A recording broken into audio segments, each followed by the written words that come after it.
So I was trying to improve my art style and failing as As usual. usual. Man, why can't I just draw that iconic Instagram art style? Even the 14-year-olds are doing it. Unk fell off. What's this? Hmm. Procedural memory. Ah. What if this isn't some hidden power that these 14-year-olds have? Maybe this is just cold hard science.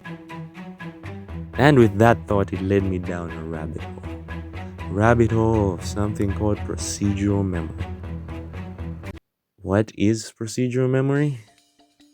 I'm going to explain it to you so you don't have to guess. Well, basically, it's a brain system that stores learned skills. In fact, it's basically sums up the whole process of coming to learn learned skills to the point that you can be able to do them without even thinking. Picture riding a bike, picture driving, picture cooking, and artistic skills, painting, drawing, and all that stuff. Playing a piano as well.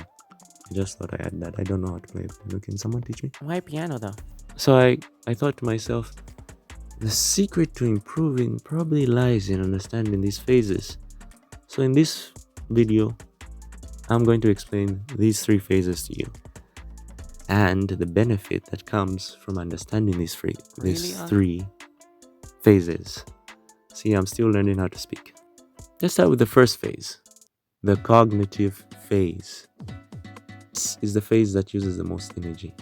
The brain is basically absorbing as much information as it can to be able to understand the skill for the first time.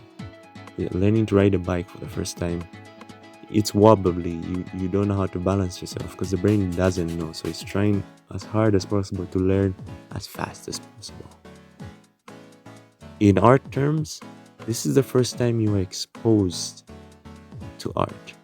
You saw it, you were inspired by it, and this pushed you to start looking into art, start seeing how people draw, start seeing how your favorite art style is formed.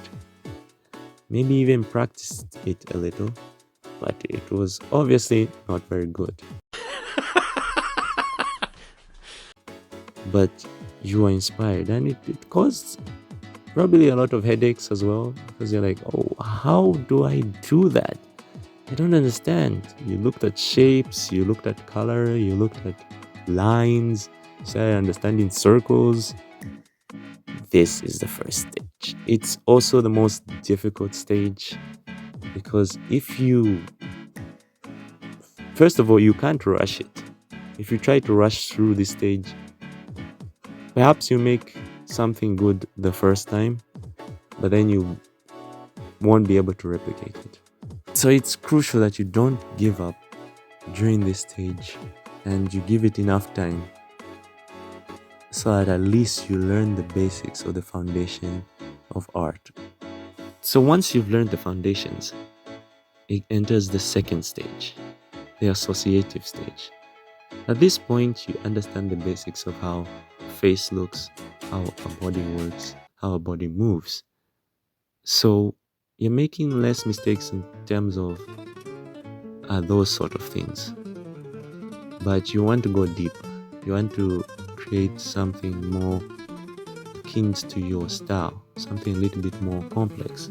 So this is where you start now trying different hairstyles on your character, trying different facial expressions, trying different positioning of the character, because you don't have to worry about getting the foundations right. You can now explore different areas of your art. Riding bike terms, this is probably the stage where you can ride a few meters without falling, without wobbling. You're a little bit more stable. So if you did the first part right, you should see a little bit more of stability in your art. Things that used to take you longer now are taking fewer time to do because you know how to do it naturally. you already know how to do it, so you just be going through the stuff that you know very quickly, and then now getting to the stuff that is more difficult, that takes more time. So then the final stage is the autonomous stage. So in this stage, the brain starts to do things automatically. At this point, you can ride your bike endlessly, and you don't have to relearn how to get on the bike. You already know how to do the thing. In terms of art, at this stage, you can start drawing anytime, any way, starting from whatever part of the body, if you're drawing characters, or just starting from any other angle or whatever, because you already know what to do. Like, your brain already knows things. You would even be surprised, like, how did I pull this off? It's because you already learned it. Like, the brain, sometimes it also does things in the background. Like, you're not even aware that it's happening, and then you just be surprised, oh, actually, the anatomy of this character is actually very good. How did I do that? Or this background, actually, the perspective is actually very good. Because the brain has already put it in you. It's built to make sure that it's easier for you to do the thing the next time.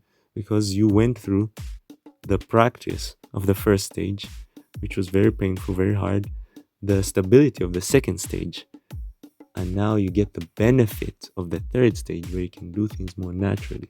And this is where you see the pros are able to draw the same character the same way almost every time, because they went to the first stage of learning how to draw their character, which was difficult. They made mistakes, it was a bit inconsistent.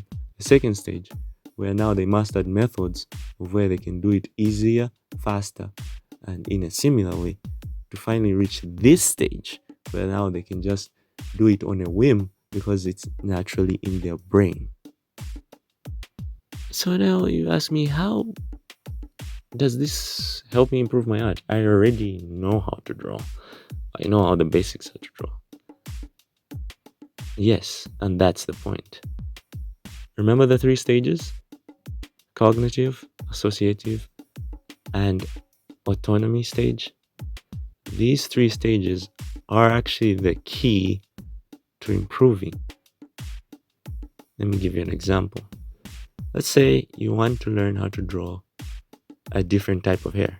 You're used to drawing hair one way, but you want to learn how to draw it this other way.